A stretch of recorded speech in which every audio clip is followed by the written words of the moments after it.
Ignited Minds Tutorials, a renowned educational platform, has recently uploaded a comprehensive video on the topic of Historiography Indian Tradition for Class X History, as per the Maharashtra State Board syllabus.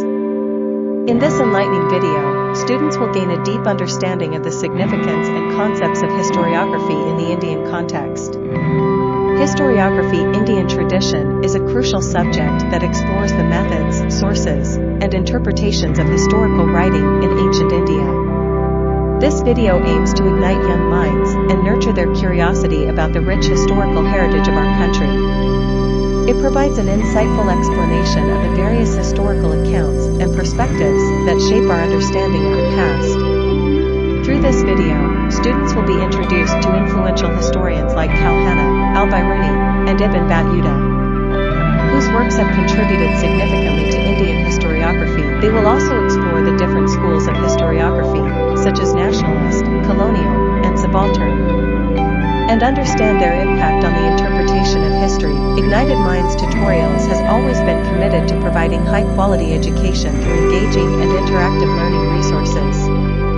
This video on Historiography Indian Tradition for Class X History is a testament to their dedication in empowering students with knowledge and a deeper appreciation for our cultural heritage. IT is a valuable resource that will undoubtedly enhance students' understanding and enthusiasm for history.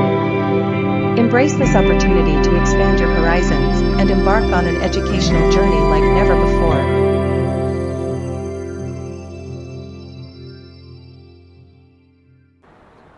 Historiography Indian tradition. देखो, अपन ने इसके पहले पढ़ा historiography western tradition. Indian tradition अभी क्यों पढ़ना चाहते हैं? क्योंकि हर जगह पे हिस्ट्री का अलग तरीके से अध्ययन हुआ है, अलग तरीके से स्टडी हुई है। ये थर्ड वाला स्विच देंगे क्या? थर्ड वाला। तो हिस्टोरियोग्राफी वेस्टर्न ट्रेडिशन में हमने देखा कि कैसे भाई साहब different historians who have different view points about history. Karl Marx का हमने व्यू पॉइंट देखा, थियोडोटस का व्यू पॉइंट देखा। तो धीरे धीरे कैसे हिस्ट्री डेवलप हुई। फिर फेमिनिस्ट हिस्टोरियोग्राफी आई, जिसमें सिमोन डी वीवर का बहुत ज़्यादा कंट्रीब्यूशन था। ठीक है। फिर फॉकल्ट के हिसाब से वैसा हम हिस्ट्री को as a chronology of events नहीं पढ़ेंगे, बल्कि हम पढ़ेंगे कि कैसे ट्रांजिशन हुआ है एक फेज से दूसरे फेज में। ठीक है। इस तरह से अलग अलग स्कूल्स को हमने देखा, अलग अलग थॉट्स को हमने देखा, और अलग अलग हिस्टोरियंस के कॉन्ट्रीब्यूशंस भी देखे। ठीक है। Now we are going to understand history on the basis of Indian tradition. कैसा है हिस्ट्री को समझने का। अभी इंडियन ट्रेडिशन मतलब कैसा होता है? देखो, पहली बात तो इंडिया में हिस्ट्री की स्टडी बहुत लेट चालू हुई, और जब चालू हुई तो ब्रिटिशर्स ने इसको प्राइमरीली चालू किया। ठीक है। और जब चालू किया तो उन्होंने हिस्ट्री को ऐसे प्रेजेंट किया कि इंडिया का कॉन्फिडेंस ना उभरे। ठीक है। For example, one of the noted historians was James मिल, जो ब्रिटिशर्स के टाइम पे थे, और उन्होंने इंडिया की हिस्ट्री को बड़े बेकार तरीके से प्रस्तुत किया कि इनकी कोई हिस्ट्री है ही नहीं, इनका कोई इतिहास है ही नहीं। ठीक है। दे आर जस्ट मतलब ऐसे ही उभरे ही है, इनका कोई फंडामेंटल रूल है ही नहीं सोसाइटी को चलाने का। ऐसे तमाम चीज़ें थे जिसको अपन देखेंगे। ओके, सो ट्रेडिशन ऑफ तो एंशिएंट पीरियड, मेडिवल पीरियड और मॉडर्न पीरियड, तीन हिस्सों में हमने हिस्ट्री को डिवाइड किया है। एंशिएंट पीरियड मतलब मोहनजोदारो हड़प्पा के टाइम पे, मेडिवल पीरियड मतलब जो आपका मुगल साम्राज्य या मराठा साम्राज्य उसके टाइम पे, और मॉडर्न पीरियड, मॉडर्न हिस्ट्री। ठीक है। For example, since the time Congress evolve, ये सब जो है ये आपके मॉडर्न हिस्ट्री में आता है। ठीक है। Okay, traditions in Indian histography. Histography in the ancient period preserved with the help of oral recitals. ठीक है। तो आपका जो एंशिएंट पीरियड का हिस्ट्री है उसको हमने कैसे प्रिजर्व किया है? With the help of oral recitals. Oral recitals मतलब क्या होता है? जो ओरल रिसाइटल्स मतलब जैसे अगर आप देखोगे ये हनुमान चालीसा, ये एक ओरल रिसाइटल है ना। मतलब ये चला आ रहा है। ठीक है। Hanuman Chalisa is a oral recital. ऐसे बहुत सारे, जैसे एंशिएंट हिस्ट्री के बहुत सारे कविताएं हैं। ठीक है। बहुत सारे चीज़ें जो चली आ रही हैं, कहावतें हैं। ठीक है। रामचरितमानस, इस तरीके की जो एंशिएंट हिस्ट्री है, they are preserved with oral recitals. पीढ़ी दर पीढ़ी चला आ रहा है। Inscriptions on the Harappan seals and other artifacts confirm that Indians has mastered the art of writing as early as 3rd millennium BC। 3rd millennium BC मतलब before Christ, बहुत पहले से ही इंडियंस ने आर्ट ऑफ राइटिंग को invent कर लिया था। ठीक है। Inscriptions on the Harappan seals, Mohenjodaro और हरप्पा के जो सील्स हैं उसमें जो इंस्क्रिप्शंस हमको मिले हैं वो इस चीज़ को प्रूव कर रहे हैं कि इंडिया में राइटिंग का जो आर्ट है, ठीक है, master the art of writing as early as 3rd millennium BC, ठीक है, इतने पहले इन्वेंट हो चुका था, ठीक है। Harappan script is not yet successfully deciphered. Problem ये है कि अभी तक हम मोहनजोदारो और हरप्पा से जितनी भी चीज़ें हमको मिली हैं उसके लैंग्वेज को हम डिकोड नहीं कर पाए हैं, what language was precisely used, otherwise we would have. तो ये आज तक हम इसको डेसिफर नहीं कर पाए, मतलब ये कौन सा लैंग्वेज था जो उन्होंने यूज़ किया था ये हम अभी तक जान नहीं पाए। Inscriptions on the Harappan seals and other artifacts confirm that Indians had mastered the writing as early as 3rd century भी बोल सकते हैं, 3rd सेंचुरी BC। बहुत पहले से ही इन्होंने भाई साहब राइटिंग को डिस्कवर कर लिया था। लेकिन प्रॉब्लम ये है कि मोहनजोदारो और हरप्पा में जो लैंग्वेज यूज हुआ है उसको आज तक हम समझ नहीं पाए, we have not been able to decipher, ठीक है, ओके। मतलब कौन से लैंग्वेज में इन्होंने लिखा, हम बहुत पीछे गए हैं द्राविडियन लैंग्वेज में, ठीक है, प्लस और भी बहुत पीछे गए हैं, but what language here has been used we are not precisely aware, ठीक है, we are not precisely aware as to what is the language that has been used here. The earliest known written historical documents found in India are in the form of inscriptions dated to the 3rd century BC, ठीक है, okay। Emperor Ashok Maurya's edicts are inscribed on rocks and stone pillars। तो अशोक मौर्य जो थे उनके जितने भी writings हैं वो रॉक्स एंड पिलर्स में ऐसे हैं, ठीक है। तो देखो पहली बात तो हिस्ट्री को समझने के लिए जैसे हमने देखा कि हिस्ट्री आपका ऐसी बनी बनाई बातों पे नहीं चलता है, आपके प्रूफ्स कंसिडर होते हैं, जो आपके सील्स पे प्रूफ्स मिले हैं, जो आपके रॉक्स पे प्रूफ्स मिले हैं, जो आपके राइटिंग्स में, जो आपके इंस्क्रिप्शंस में आपने देखा मैन्युस्क्रिप्टोलॉजी होती है, ठीक है, फिर आपकी एपिटोमोलॉजी होती है, इन सब चीज़ों से जो हमको प्रूफ मिलता है on the basis of that we frame the history of a particular region at a particular time, ठीक है, ओके। सो एडिक्ट्स मतलब ऑर्डर और कमांड, तो इन्होंने जो फरमान जारी किए थे वो आपके इसमें है। इंपॉर्टेंट सोर्सेज ऑफ हिस्ट्री, अभी जैसे देखो आपके important sources of history Ramayan and Mahabharat, अरे यार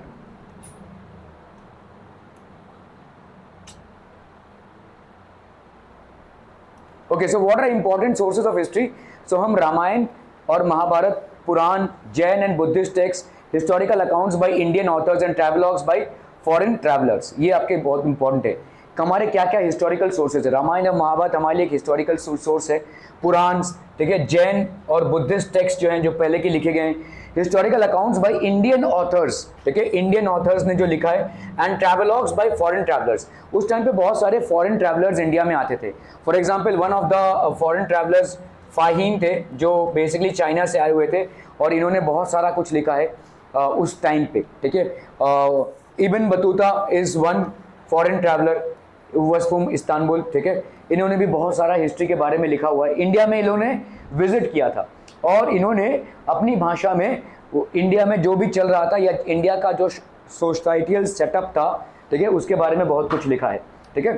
तो इनको हम ट्रैवलॉग्स बोलते हैं। ट्रैवलॉग्स मतलब इन लोग ट्रैवल करते रहते हैं, इन लोग भ्रमण करते रहते हैं, ठीक है, और जो भी ये ऑब्जर्व करते हैं ये अपने डायरीज में या अपने नोटबुक्स में ये लिखते रहते हैं। Important step in writing historiography, writing of biographies of Kings and dynastic histories. तो बहुत सारे ऐसे किंग्स के टाइम पे लोग ऐसे लोगों को रखते थे जो उनके बारे में लिखते हों, बायोग्राफी मतलब उनके बारे में। प्रॉब्लम ये है कि बायोग्राफी को हम एक प्रॉपर हिस्टोरिकल रिसोर्स नहीं मान सकते। क्यों? Any reason why? कि समझ लो अभी भाई साहब जैसे से सक्षम साहू एक राजा है, ठीक है, अभी उनके दरबार में let's say Yuvraj Tiwari writer है, तो अभी ये इनको बोलेंगे कि मेरे बारे में सब कुछ लिखो, तो क्या युवराज इसके अगेंस्ट में कुछ लिख सकता है? नहीं, क्योंकि भाई साहब उसके दरबार में है, वो उसका ही काम कर रहा है, उसकी नौकरी कर रहा है, तो उसके अगेंस्ट में कुछ लिख नहीं सकता। तो इसीलिए हमको ऑटोबायोग्राफी जो मिलती है वो हमारे लिए एकदम परफेक्ट सोर्स ऑफ हिस्ट्री नहीं होता है, क्योंकि उसमें एक तरफा व्याख्यान है, ठीक है। ऐसा तो हो नहीं सकता कि कोई भी राजा एकदम परफेक्ट हो और उसका राज्य एकदम परफेक्टली चल रहा हो, कुछ ना कुछ खामियां तो होंगी ही, कुछ ना कुछ गलत डिसीजंस तो होंगे ही, ये होता ही है। किसी भी एडमिनिस्ट्रेशन को हम परफेक्टली नहीं चला सकते, किसी के लिए फ़ायदेमंद है, किसी के लिए नुकसान होगा ही, ठीक है। तो लेकिन अगर इन्होंने इनको अपॉइंट किया है कि मेरे बारे में लिखो या मेरे राज्य के बारे में लिखो, तो ये तो सिर्फ पॉजिटिव ही छापेंगे, ये तो जो नेगेटिव हो रहा है उसको छापेंगे ही नहीं, ठीक है। तो इसीलिए कभी कभी हमने बायोग्राफीज ऑफ किंग्स को उतना इंपॉर्टेंस हिस्टोरिकल स्टडीज़ में नहीं दिया है, क्योंकि ये एक तरफा व्याख्यान है, ये आपके तारीफ में ही बोला जाएगा, ठीक है, ये आपके तिरस्कार में कुछ भी नहीं होगा, ओके। एंड डायनेस्टिक हिस्ट्रीज मतलब एक के बाद जो एक डायनेस्टीज थी, मौर्यन डायनेस्टी थी, ठीक है, फिर चोलास का डायनेस्टी था, पल्लवास का डायनेस्टी था, मुगल डायनेस्टी था, ये सब डायनेस्टिकल हिस्ट्रीज है। Harshacharita, king Harsha's biography written by Banabhatta in the 7th century C. ठीक है, 7th सेंचुरी में बाणभट्टा जो है हर्षवर्धन के एक राइटर थे। हर्षवर्धन बहुत बड़े राजा थे और उनके किंगडम में एक राइटर थे और उन्होंने हर्षचरित बोल के एक व्याख्यान लिखा है अपने किंग के बारे में। ठीक है, इनकी ऑटोबायोग्राफी है, इनकी बायोग्राफी है बेसिकली। तो उसमें हमको काफ़ी सारा व्याख्यान मिलता है कि उस टाइम पे राज्य कैसे चलता था, कैसा सामाजिक व्यवस्था थी। ठीक है, what was the societal setup and so on and so fourth. ठीक है, ओके। सोहागोड़ा कॉपर प्लेट, तो देखो ये कॉपर प्लेट है और इसमें देखो ऐसे इंस्क्रिप्शंस लिखे हुए हैं। ठीक है, Sohagaura copper plate was found at Sohagaura district Gorakhpur Uttar Pradesh, suppose to be from the Mauryan period. ऐसा अनुमान लगाया जाता है कि ये मौर्यन पीरियड का एक सैंपल है, मौर्यन पीरियड से ये चला आ रहा है। ठीक है, मौर्यन पीरियड में हमको मिला है। The inscription on it is Brahmi script, Brahmi script हमको आता है। ठीक है, मोहनजोदारो या हड़प्पा में जो स्क्रिप्ट हुआ है वो हमको नहीं आता है, लेकिन this is something that the historians have been able to decode. ठीक है, ब्राह्मी स्क्रिप्ट है ये। ठीक है, Brahmi script, the symbols tree in railing and mountain at the beginning of the inscription also occurs at punch mark coins. ठीक है, तो ऐसे बहुत सारे आपको देखो ट्री एक मिल रहा है, देखो यहाँ पे। ठीक है, so there is basically a tree in, ये आपका देखिए एक ट्री है। ठीक है, tree in railing and mountain at the beginning. तो ऐसे बहुत सारे आपको इंस्क्रिप्शंस मिलेंगे। Of the inscription also occur on punch marked coins. तो ऐसे भाई साहब पंच, तो ये वाले इंस्क्रिप्शंस आपके कॉइन्स में आते थे। ठीक है, ऐसे कॉइन्स में भी हमको मिले हैं। तो ये सोहागोड़ा कॉपर प्लेट है, कहाँ पे मिला था हमको भाई साहब? डिस्ट्रिक्ट गोरखपुर उत्तर प्रदेश। और ऐसा माना जाता है कि ये मौर्यन पीरियड का है और यहाँ पे जो स्क्रिप्ट इस्तेमाल हुई है वो ब्राह्मी स्क्रिप्ट है। ठीक है, so these are certain proof that we have gotten. Symbol which looks like a structure erected on 4 pillars is supposed to be indicative of granary। ठीक है, 4 पिलर्स में भाई साहब एक ग्रेनरी, ग्रेनरी मतलब समझते हैं व्हाट इज अ ग्रेनरी? कोई रायगढ़ फोर्ट गया है क्या यहाँ से? नहीं, अरे भाई साहब महाराष्ट्र में रहते हैं, शिवाजी के फोर्ट के बारे में कुछ तो जान लीजिए। तो वहाँ पे ग्रेनरीज होती हैं। ठीक है, दीज आर ग्रेनरीज जहाँ पे ग्रेन्स रखे जाते हैं, स्टोर्ड ग्रेन्स। ठीक है, तो सारा जो भी फसल होता है उस फसल का एक बहुत बड़ा आउटपुट इन ग्रेन्स ग्रेनरीज में रखा जाता है।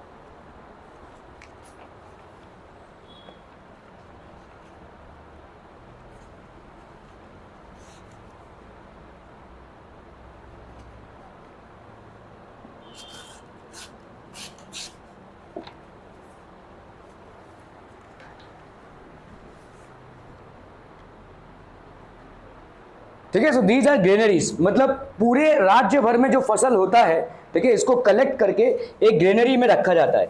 तो ये एक स्टोर्ड ग्रेनरी है। अगर समझ लो भाई साहब कभी अकाल पड़ गया या बहुत बड़ी बाढ़ आ गई, तो ऐसे सारे सिचुएशंस में राज्य में लोग खाएंगे कैसे? तो राजा की ग्रेनरी से ये सब ग्रेन सप्लाई होते थे। ठीक है, symbol which looks like a structure erected on 4 pillars is supposed to be indicative of granary. Inscription records on royal order that the grain stored in the granary should be distributed carefully। तो royal order में एक inscription है कि भाई साहब जो grain है stored in the granary should be distributed carefully. ऐसा नहीं कि ज़्यादा किसी को मिल जाए या कम। ठीक है, उसमें प्रॉपर इंस्ट्रक्शंस हैं कि ये बहुत केयरफुली दिया जाना चाहिए। ठीक है, so these are things. It is suppose to be a suggestive of precautions taken in the times of famine. Famine मतलब सूखा पड़ना, उस टाइम पे अकाल पड़ना या बाढ़ आना, ये बहुत कॉमन बातें हुआ करती थी।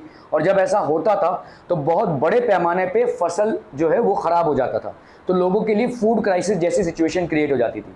तो इसीलिए ग्रेनरीज में ग्रेन को स्टोर करके रखा जाता था। और हमको ऐसा प्रूफ मिला है कि उसमें ऐसे इंस्क्रिप्शंस हैं जहाँ पे ग्रेनरीज को बतौर बहुत केयरफुली यूज़ करने के इंस्ट्रक्शंस हैं। ठीक है, okay. Histography in the medieval period, medieval period में Raj Tarangini the history of Kashmir, बहुत इंपॉर्टेंट है ये। ठीक है, ये कश्मीर का हिस्ट्री है। ये एक ऐसी बुक है जिस it was written by Kalhana in the 12th century. ठीक है, राज तरंगिणी, यहाँ पे बेसिकली कश्मीर की हिस्ट्री को लिखा गया है। ठीक है, Raj Tarangini was written by Kalhana, Kalhana is the name of the writer. It was written in 12th century CE।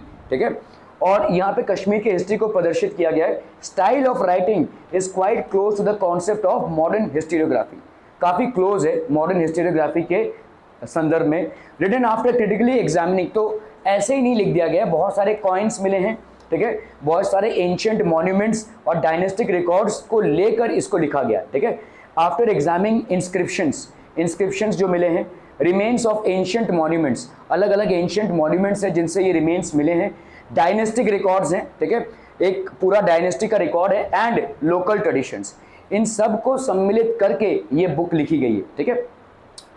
Indian historians in the courts of Muslim rulers were influenced by Arabic and Persian historiography। देखो जो ruler होगा उसका समकालीन दौर writing को influence करेगा, it's obvious, ठीक है। तो जो इंडियन हिस्टोरियंस होते थे, जो मुगल साम्राज्य में काम करते थे, मुस्लिम rulers, way influence by Arabic and Persian historiography. तो काफ़ी सारा इन्फ्लुएंस हमको अरेबिक और पर्शियन हिस्टोरियोग्राफी से भी देखने को मिलता है इनकी राइटिंग्स में।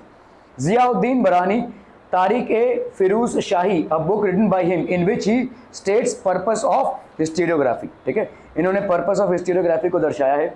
According to him, historians must not only record a ruler's valor and policies of welfare but also write about the ruler's failings and incorrect policies।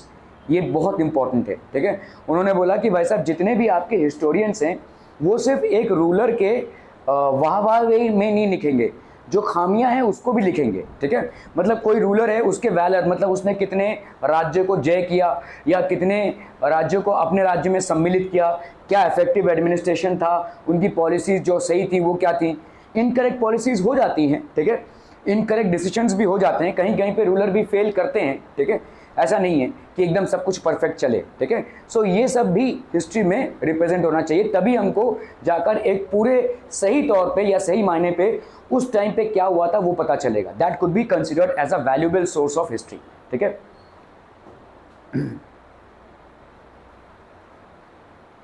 तुज़ुके Babri, this is basically autobiography of Babar, ठीक है, contains the descriptions of the battles fought by him, has observations of various regions traveled by him including the local economic customs and the flora, ठीक है। तो उन्होंने उस time पे जो भी ट्रैवलिंग की थी during capturing many of the things और many of the states in India, ठीक है, लोकल इकोनॉमी कैसी थी, कैसा धंधा पानी था, ठीक है, कस्टम्स क्या थे, फ्लोरा क्या था, ये सारी चीज़ें, ठीक है, उस टाइम पे फ्लोरा क्या था। Akbarnama, again it was written by Abul Fazal. Abul Fazal Akbar के कोर्ट में एक राइटर थे, ठीक है। His method of collecting authentic historical documents and their scrutiny is looked upon as devoid of bias and realistic, ठीक है। तो मतलब इन्होंने बोला कि ऑथेंटिक हिस्टोरिकल डॉक्यूमेंट को हमें ऐसे पढ़ना चाहिए which should be devoid of bias and realistic, मतलब ये बायस ना हो और रियलिस्टिक हो। एक हिस्ट्री को ऐसा लिखा जाए कि आप सिर्फ एक रूलर की वाहवाही ना करें, ठीक है, उसके जो नेगेटिव्स हैं या शॉर्टकमिंग्स हैं या जो फेलियर्स हैं उसको भी बाकायदा प्रस्तुत करें, ठीक है, okay. Baghar contains eulogies of the heroes and the stories of historical events, battles and lives of great men, ठीक है। तो this is basically written tribute to a dead person. मैं बहुत लोगों को देख रहा हूँ नोट कर रहे हैं और बहुत लोग नोट नहीं कर रहे हैं। यही चीज़ मैं जब नोट बनाकर भी भेजूंगा ना तो you will care a damn about noting it down, you will care a damn about noting it down. Note करना ना करना आपकी मर्जी है, लेकिन मुझे नहीं लगता कि किसी को बिना नोट बनाए हुए मार्क्स मिलते हैं। हवा में आप सब कुछ स्टोर नहीं करके रख सकते हैं। क्लाउड जो है वो सिर्फ आपके आईटी सेक्टर में ही है, आपका ब्रेन का कोई क्लाउड नहीं है जहाँ पे आप इंफॉर्मेशन स्टोर करके रख देंगे और जब चाह निकाल लेंगे। इसलिए आपको एक नोटबुक की मेंटेनेंस बहुत ज़रूरत है। खैर, contains eulogies of the heroes and stories of historic events, battles, lives of great man.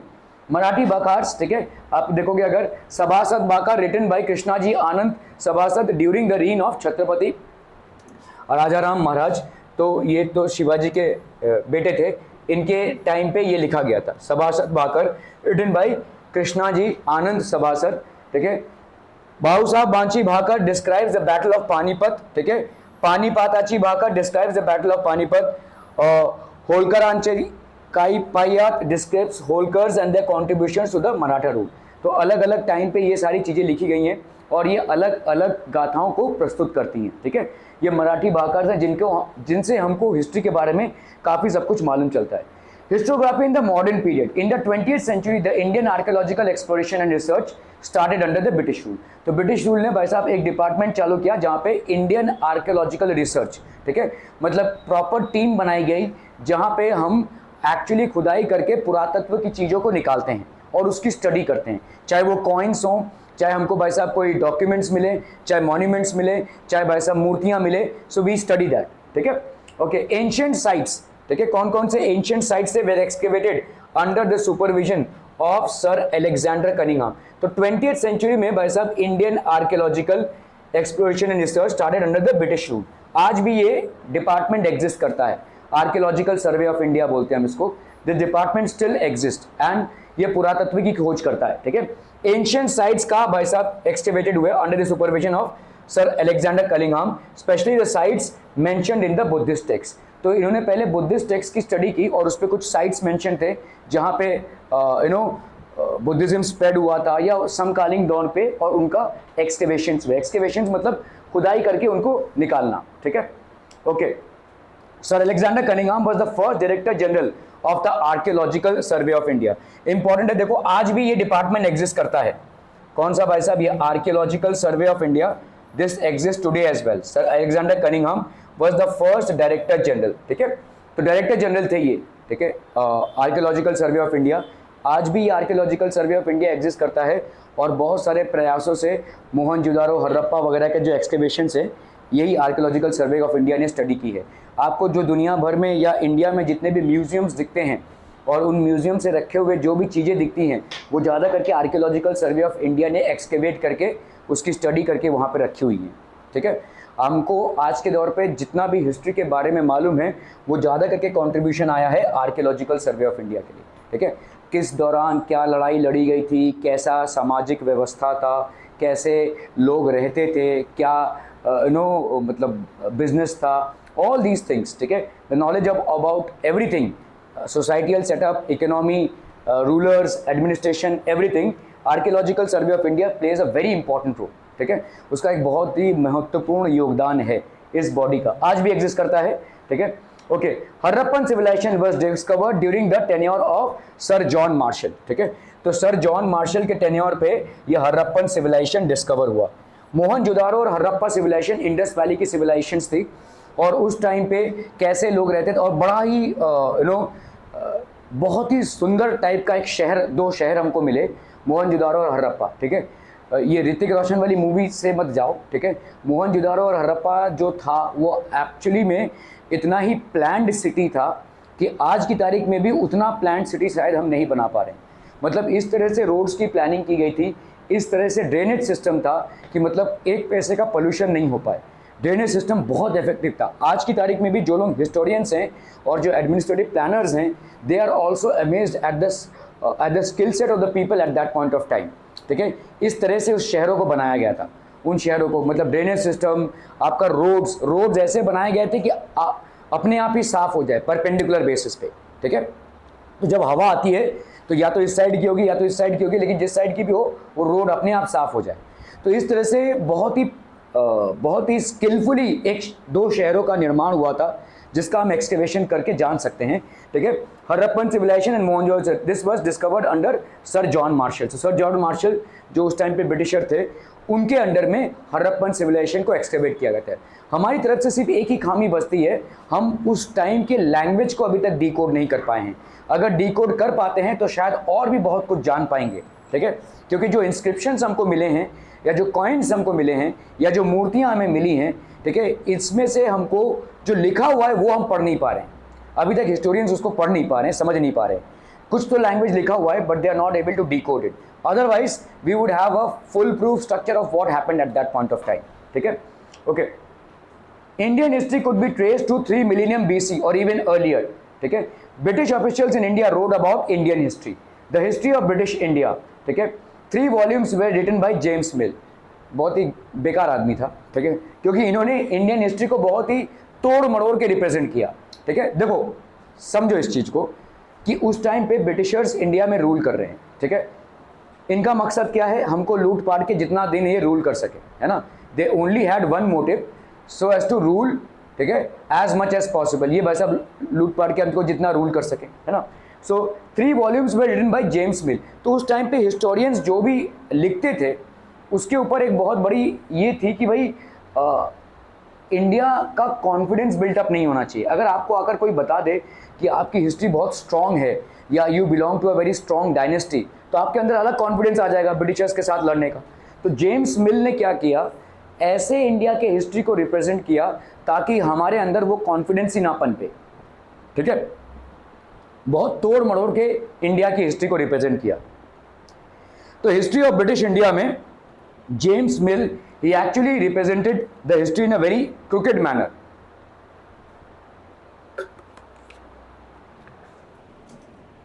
Okay, 3 volumes were written by James Mill. It was published in 1817.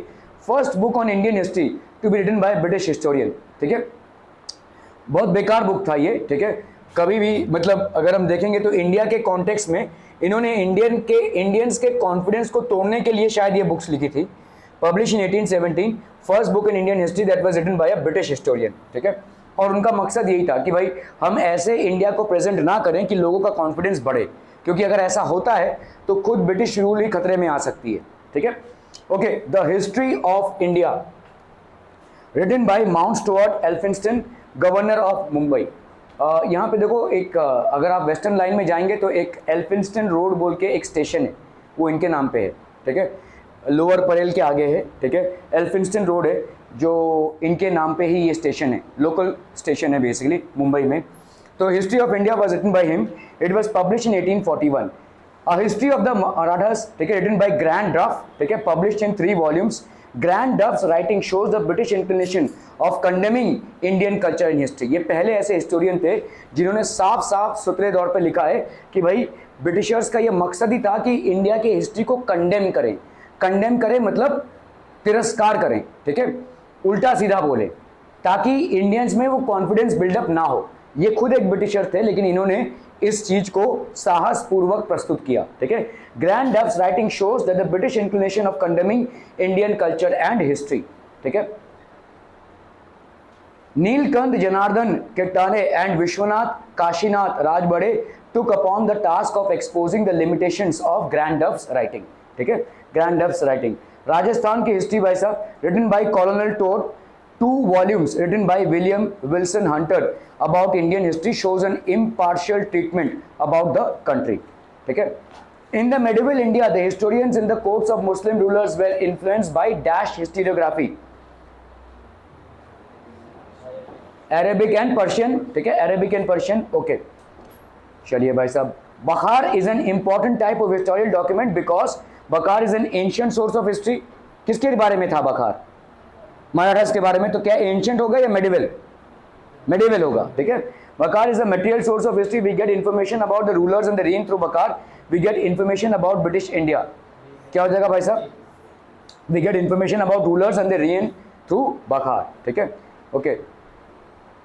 Sahagada copper plate was found in the state of Gorakhpur is not a state. Uttar Pradesh is a state. Gorakhpur is basically a city. ठीक है, Uttar Pradesh. The inscriptions on the Sahagada copper plate are in which script? Brahmi script। ठीक है, okay।